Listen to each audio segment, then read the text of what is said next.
Oke, kali ini gue akan menceritakan alur cerita film yang berjudul Bad Boys Jazz Series, yang menceritakan tentang gangster-gangster yang ada di Hiroshima, Jepang. Semua gangster yang ada di sana memperebutkan gelar gangster terkuat nomor 1 di Hiroshima. Meski film ini lebih menceritakan tentang seorang pria culun yang datang di tengah pertarungan antar gangster itu. Oke, jangan lupa siapkan dulu udut dan kopainya cuy, kita gas.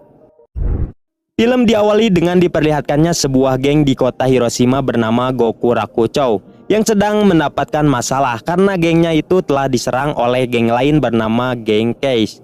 Tapi ternyata penyebab Case menyerang Gokuraku karena pemimpin geng Gokuraku bernama Toshi yang telah menyerang terlebih dahulu. Tapi orang terkuat nomor 2 di geng Gokuraku bernama Yoji tidak mengetahui masalah itu. Ia lalu ngebacot kepada bosnya dan meminta penjelasan kenapa geng mereka diserang. Setelah dijelaskan panjang lebar, ia pun langsung memarahi Toshi karena telah nekat menyerang geng lain. Yang ternyata alasan Toshi nekat melakukan itu karena ia ingin geng Gokuraku menjadi geng terkuat di Hiroshima. Dan bisa kita ketahui Yoji memiliki 2 pengikut setia, yaitu Eiji dan Hisao. Di tempat lain kita diperkenalkan dengan seorang pria culun bernama Kiriki Tsukasa yang sedang dipajak oleh segerombol berandalan. Tapi tiba-tiba datang Yoji yang membantu Tsukasa dan membuat para berandalan itu pun langsung kabur setelah mengetahui Yoji dari geng Gokuraku. Tapi Tsukasa harus merelakan barangnya yang telah diambil oleh berandalan itu. Padahal barang itu akan ia diberikan kepada seorang cewek bernama Kumi yang sedang ada di seberang jalan. Tidak lama kemudian Kumi pun berlari karena ada sekelompok gangster yang mengejarnya. Melihat hal itu, Tsukasa pun mencoba untuk menyelamatkan Kumi, tetapi Yoji mencegahnya karena ia tidak mungkin melawan geng itu. Lalu Yoji membawanya ke kafe, yang dimana kita tahu kafe itu tempat kerjanya Kumi sekaligus tempat nongkrongnya Yoji and the gang. Di tengah obrolannya itu tiba-tiba Yoji mendapatkan telepon dan memberitahunya bahwa geng Gokuraku telah dibantai oleh geng Case. Mendengar hal itu, ia dengan cepat pergi ke markas besar geng Gokuraku untuk melihat keadaan anggotanya. Setelah melihat anggotanya yang babak belur, ia pun memutuskan untuk pergi ke markas geng Case untuk melakukan perdamaian dengan mereka agar tidak ada lagi peperangan. Tetapi Toshi melarangnya karena itu akan mencoreng nama baik geng Gokuraku. Karena Yoji yang selalu nurut dengan perintah Toshi, Eiji dan Hisa pun mulai kecewa dengannya. Mereka berdua pun menceramahinya agar Yoji berani bertindak dan menghentikan sifat songongnya Toshi. Keesokan harinya Tsukasa tidak sengaja melihat Yoji yang sedang mengulang di sisi jalan. Tapi ternyata di hadapan mereka berdua ada Kumi yang sedang dibawa oleh anggota geng Gokuraku. Tsukasa pun dengan cepat langsung mengejarnya untuk menyelamatkan Kumi meski sudah dicegah oleh Yoji. Di markas besar Gokuraku dengan polosnya Tsukasa menyuruh mereka untuk melepaskan Kumi, namun malah dibantai oleh anggota Gokuraku karena sudah berani masuk ke dalam markasnya. Dan Yoji yang berada di sana hanya bisa melihat dan tidak bisa melakukan apa-apa. Tapi tak disangka setelah Kumi ditampar oleh Toshi, tiba-tiba Tsukasa bangkit dan berubah seperti seorang iblis. Karena dengan mudahnya Tsukasa langsung membantai anak buahnya Toshi. Bahkan Yoji dan kedua temannya terkejut melihat hal itu. Karena Tsukasa yang terlihat culun ternyata bisa baku hantam dan membantai beberapa anggota Gokuraku. Dan saat Tsukasa akan diserang dari belakang, tiba-tiba Yoji dan kedua temannya langsung membantu Tsukasa. Dan akhirnya Yoji pun mulai berani melawan pemimpinnya sendiri demi menyelamatkan gengnya dari perpecahan. Dan langsung baku hantam squad versus RW.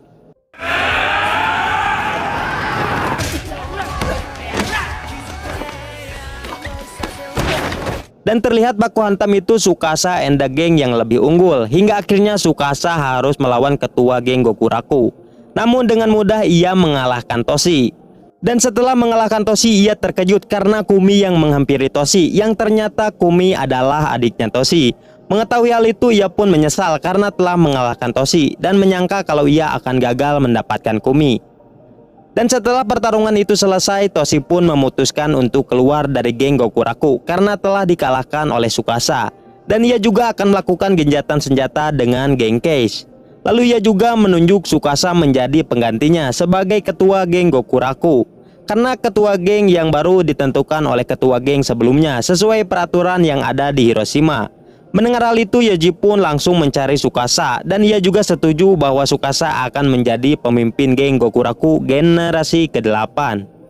Tapi terlihat Tsukasa yang tidak mau menjadi seorang pemimpin karena tujuan dia hanya untuk melindungi dan mendapatkan cintanya Kumi meskipun belum mengenalnya. Keesokan harinya secara diam-diam Eiji bertemu dengan pacarnya bernama Mika. Yang ternyata Mika adalah anggota dari geng Naik, geng terkuat nomor 2 di kota Hiroshima. Dan pertemuan mereka berdua dilihat oleh pemimpin ketua geng Naik bernama Hiro. Melihat hal itu, Hiro pun langsung mengumpulkan anak buahnya untuk menyerang geng Gokuraku. Karena Eiji dan Mika yang telah melanggar peraturan, di mana dalam peraturan anggota geng tidak boleh berpacaran dengan anggota geng lain. Saat di kafe, Yoji mendapatkan kabar bahwa gengnya telah diserang oleh geng Naik. Lalu Yoji dan Tsukasa pun pergi ke markas besar dan menanyakan kepada anggotanya alasan geng Naik telah menyerang gengnya. Karena geng Naik tidak mungkin menyerang geng lain tanpa alasan. Dan di sini Eiji pun belum mengakui bahwa dia telah berpacaran dengan Mika yang menjadi penyebab gengnya diserang. Bersamaan dengan itu, Mika juga dibawa paksa dan diinterogasi oleh Hiro karena Mika yang telah melanggar peraturan. Tapi Mika menjawab bahwa sebenarnya dia tidak tahu bahwa Eiji adalah anggota geng Gokuraku. Lalu Eiji pun menelpon Mika untuk tidak bertemu dulu karena dia yang takut hubungannya diketahui oleh Yoji. Tapi ternyata saat ia sedang menelpon, di belakangnya sudah ada Hisao yang mendengar obrolan mereka berdua. Tapi Yoji yang baru mengetahui dari Hisao tentang Eiji dan Mika, ia pun langsung memarahi Eiji dan menyuruhnya untuk putus dengan Mika agar geng Naik tidak menyerang gengnya lagi. Hingga akhirnya Eiji malah pergi dari sana untuk mengulang di sisi jalan. Dan Tsukasa yang tidak mengetahui apa-apa langsung mengejar Eiji untuk menenangkannya. Di sana Eiji pun menceritakan semuanya bahwa ia telah berpacaran dengan Mika dan sebenarnya ia tidak mengetahui kalau Mika adalah anggota Naik. Tsukasa yang mengetahui hal itu, ia pun menyuruh Eiji untuk tetap melanjutkan hubungannya karena percintaan tidak bisa dicampur dengan sebuah aturan geng. Tapi setelah selesai mengobrol, Eiji malah nekat pergi ke markas besar geng Naik untuk menemui Hiro untuk menyelesaikan masalahnya. Di sana ia langsung disambut hangat oleh Hiro dan anak buahnya. Dan tanpa banyak bacot, ia pun langsung dihajar dan dikeroyok oleh mereka. Di tempat lain, Tsukasa yang datang ke kafe diberitahu oleh Kumi bahwa Yoji dan Hisao telah pergi setelah mendapatkan telepon dari Eiji. Mendengar hal itu, dengan cepat ia pun langsung pergi ke markasnya geng Naik untuk menyelamatkan mereka. Bersamaan dengan itu, Yoji dan Hisao yang sudah sampai di markasnya geng Naik melihat Eiji yang sudah babak belur oleh geng Naik. Tetapi Yoji dan Hisao hanya bisa terdiam karena disuruh untuk tidak ikut campur oleh Eiji.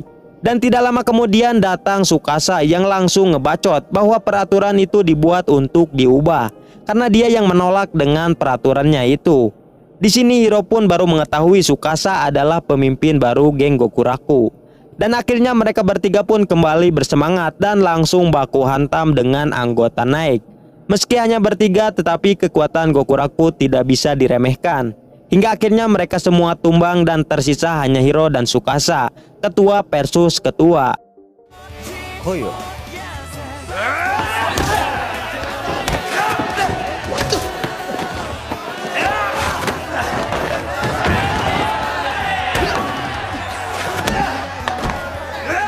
Terlihat pertarungan mereka berdua yang cukup sengit karena jika dilihat Hiro adalah orang terkuat kedua di Hiroshima. Namun hingga akhirnya Tsukasa mengeluarkan tonjokan ngajelengnya yang membuat Hiro kewalahan dan membuat Hiro sempoyongan dan satu kali tonjok aja bakal tumbang cuy.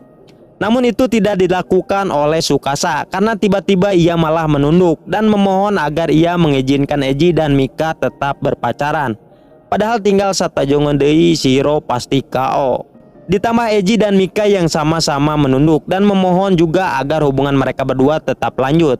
Hingga akhirnya Hiro pun luluh dan mengizinkan mereka berdua berpacaran dan menghapus peraturannya itu khusus untuk kedua geng itu saja. Dan tak disangka kemenangan Tsukasa langsung tersebar cepat ke semua geng yang ada di Hiroshima, termasuk geng Beast, geng terkuat nomor 1 di Hiroshima yang dipimpin oleh orang yang bernama Dano. Dan geng Beast ini memiliki anggota 3.000 orang, ditambah lagi mereka yang ternyata sudah menaklukkan 6 geng dan resmi bergabung ke dalam geng Beast. Dan setelah Tsukasa mengalahkan Hiro, membuat geng Gokuraku kini menjadi geng terkuat nomor 2 di Hiroshima. Namun sama dengan sebelumnya, Tsukasa tidak memperdulikan hal itu dan tidak ingin disebut sebagai ketua geng Gokuraku. Lalu kita diperkenalkan dengan orang terkuat nomor 2 di geng Beast bernama Kazu, yang ternyata ia adalah sahabat SMP-nya Yoji. Lalu Kaori, pacarnya Dano, mengambil alih terlebih dahulu gengnya itu, karena Dano yang kini sering mengulang dan ingin pensiun dari Beast, karena sudah tidak ada lagi lawan yang bisa membuatnya bangkit lagi. Lalu Sakuragi, orang terkuat nomor 3, dengan pelontongnya ia berniat untuk membantai geng Gokuraku agar menjadi bagian dari Beast.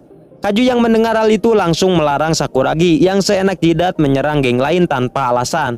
Karena selain itu di Gokuraku Kaju mempunyai teman. Lalu ia pergi menemui Yoji dan mengajaknya mengobrol berdua. Di sana Kaju mengajak Gokuraku untuk bergabung dengan geng Beast, karena Kaju yang bermaksud baik agar Yoji and the Gang tidak dibantai oleh geng Beast. Namun Yoji tidak menjawab itu karena Tsukasa yang harus menentukannya. Saat sampai di markas besar, mereka berempat melihat anggota gengnya babak belur karena dibantai oleh geng Beast. Di sini mereka berempat pun menyangka kalau Kaju telah menjebaknya. Dengan cepat Yoji pun menelpon Kaju dan memberitahu keadaan itu. Tapi ternyata Kaju tidak mengetahui hal itu, yang ternyata serangan itu dilakukan oleh Sakuragi dan anak buahnya. Mengetahui hal itu, Kaju pun langsung memarahi Sakuragi dan hampir saja baku hantam. Keesokan harinya Tsukasa and the Gang memutuskan untuk menolak bergabung dengan geng Beast karena mereka berempat yang tidak terima setelah anggotanya diserang oleh Beast. Tidak lama kemudian Erika, pacarnya Hiro, pun datang dan memperingatkan untuk tidak membuat masalah dengan geng Beast, karena dulu juga Hiro pernah bentrok dengan geng Beast yang membuat gengnya malah dibantai habis oleh Dano, dan Beast bukanlah lawan seimbang untuk Gokuraku. Di markas besar geng Beast, Kaju berpidato bahwa gengnya telah berhasil menguasai semua geng yang ada di Hiroshima. Tapi dengan pelontongnya Sakuragi langsung ngebacot dan ngebantah bahwa masih ada geng Gokuraku yang belum resmi bergabung. Kemudian ia pun mengajak anggota geng Beast untuk pergi membantai geng Gokuraku agar mau bergabung. Di tempat lain, Tsukasa dan Yoji yang sedang berjalan, tiba-tiba Yoji mendapatkan pesan dari Kaju yang mengajaknya bertemu di markas geng Beast. Dengan cepat Yoji pun langsung pergi ke sana. Tapi saat sampai di sana ternyata sudah ada Sakuragi dan anak buahnya yang menunggunya. Yang ternyata Yoji sudah dijebak oleh Sakuragi agar datang ke sana dengan mengambil HP-nya Kaju, dan mereka pun langsung menghajar dan mengeroyok Yoji hingga babak belur. Bersamaan dengan itu, Tsukasa yang menuju ke kafe tidak sengaja bertemu dengan Kaju. Lalu ia pun menanyakan tentang Yoji yang ingin bertemu dengannya. Namun Kaju tidak merasa memberi pesan kepada Yoji dan dengan cepat pergi ke markas Beast bersama Tsukasa.